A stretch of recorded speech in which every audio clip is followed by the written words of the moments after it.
আমরা মহানবী সাল্লাহ সাল্লামের পক্ষ থেকে বিভিন্ন আদব কায়দা সম্পর্কে আলোচনা শুনতেছিলাম। এদের তৃতীয় পাঠ বা অধ্যায় 17 নম্বর, মিথ্যা ওয়াদা কখনো করবে না, এমনকি বাচ্চাদেরকে ভোলাবার জন্য মিথ্যা ওয়াদা করবে না। যেমন অনেকে দেওয়ার নিয়ত না রেখে বাচ্চাদেরকে বলে থাকে মিঠাই দেব, বিস্কিট দেব, এটা দেব, এরূপ বলবে না। এরূপ বলা, দেওয়ার নিয়ত না থাকলে কখনো বলা উচিত না, এরকম বলা গুনাহ।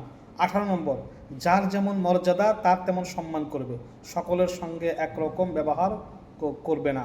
19 নম্বর, যে কাজ করবে খুব চিন্তা করে পরিণাম ফল ভেবে করবে, কারণ হঠাৎ কাজ করে অনেক সময় বিপদগ্রস্ত হতে হয়, কিন্তু নেক কাজে দেরি করা যাবে না, করবে না। 20 নম্বর, হিসাব করে খরচ করবে, লোক সমাজে অপ্রিয় হতে হয় এমন কোনো আচরণ করবে না। কোনো কথা জিজ্ঞাসা করতে হলে পরিষ্কারভাবে জিজ্ঞাসা করবে, অস্পষ্টভাবে কোনো কথা বলবে না বা জিজ্ঞাসা করবে না। 21 নম্বর, দেনা পাওনা দাবি দাওয়া মাফ করিয়ে রাখবে, নতুবা কেয়ামতের দিন বড়ই মুসিবতে পড়তে হবে। দেনা পাওনা সবসময় মাফ করিয়ে রাখতে হবে। 22 নম্বর, মানুষকে নসিহতের কথা বলতে থাকবে।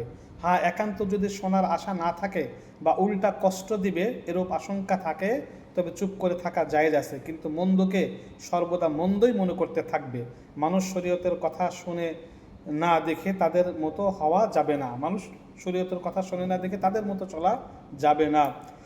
23 নম্বর, কোনো জীবকে জবাই করতে হলে ছুরি খুব ধার দিয়ে নিবে, কষ্ট দিয়ে মারবে না। গলা ছিঁড়ে বা গাল চেপে মারলে জানোয়ারের ভয়ানক কষ্ট হয়, এজন্য আল্লাহ তাআলা এটা হারাম করেছেন। কষ্ট দিয়ে কোনো পাখিকে বা কোনো পশুকে মারবে না। 24 নম্বর, যে নিজে পদপ্রার্থী হয় সে অনুপযুক্ত এবং স্বার্থপর, পক্ষান্তরে যে পদ ও দায়িত্ব থেকে বেঁচে থাকতে চায় আশা করা যায় যে বিচারে সেই বেশি ন্যায়পূর্ণতা এবং সাধুবাদ দেখাবে।